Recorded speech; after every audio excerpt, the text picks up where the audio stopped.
ஆண்டு கொடுத்த ரெண்டாவது கிருபை வந்து காத்திருத்தல். எதுக்கு காத்திருத்தல் அப்படின்னு சொன்னால், இதுவரைக்கும் ஆண்டவர் நடத்தினார். காடில் ஆடு மேய்ச்சிக்கிட்டு இருந்தேன், கரடியை கொன்னேன், சிங்கத்தை கொன்னேன், அப்புறம் ஊருக்குள்ளே வர வேண்டி இருந்துச்சு. கோழியாத்து கரடி மாதிரி வந்தார், சிங்கம் போலே வந்தார். ஒரே கோளாலங்களால் அவரை நான் என்ன செஞ்சேன், வீழ்த்தினேன். இனி இவ்வளோ எனக்கு போதும், நான் வீட்டுக்கு போகிறேன், சாப்பிட்டு வீட்டில் தூக்க போகிறேன், ரெஸ்ட் எடுக்க போகிறேன்னு சொல்லி அவர் என்ன செய்யலை, போகலை. அவருக்கு இன்னொரு ஆசை எப்படி வந்துச்சுன்னு சொன்னால், இதுக்கு மேலே என் ஆண்டவர் எப்படி இதுவரைக்கும் நடத்தினார், இதுக்கு மேலே என் ஆண்டவர் எப்படி நடத்துவாருங்க எனக்கு தெரியணும் அப்படின்னு சொல்லி ஆண்டவர் உறுதியாக பற்றி கொண்டார். இது ரெண்டாவது கிருபை.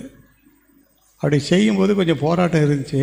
ஆனால் முடிவு எப்படி இருந்துச்சு பாருங்கள். அதே 1 சாமுவேலின் புஸ்தகம் 26வது அதிகாரம் கடைசி வசனம்.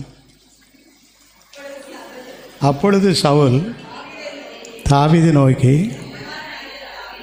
இவர் தான் தாவீதை இருக்க விடாமல் விரட்டிகிட்டே வந்தார்.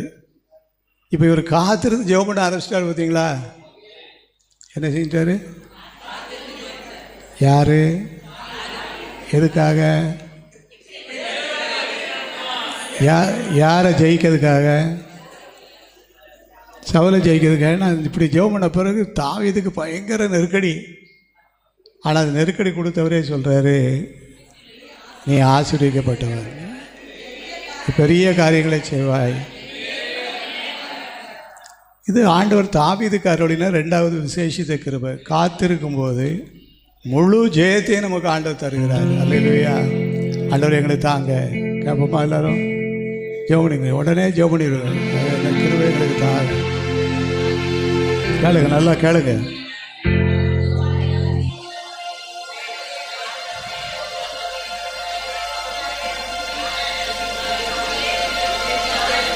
நீ ஆசீர்வதிக்கப்பட்டவன், நீ மென்மேலும் பலப்படுவாய், நீ பெரிய காரியங்களை செய்வாய். தாவீதுக்கு அருளின கிருபை எனக்கு வேணும் ஆண்டவரே. கிளைம் பண்ணுங்க, எல்லாரும் கிளைம் பண்ணுங்க, அதை வெட்டுறாதீங்க. உரிமையோடு கேளுங்க. தேவன் என்னை எப்படி நடத்துவார் என்று நான் அறியும் விட்டு நான் காத்திருக்க போகிறேன். ஆண்டவரே, இந்த கிருபை எங்களுக்கு தாங்க ஆண்டவரே, தாங்க ஆண்டவரே. ஸ்தோத்திரம்.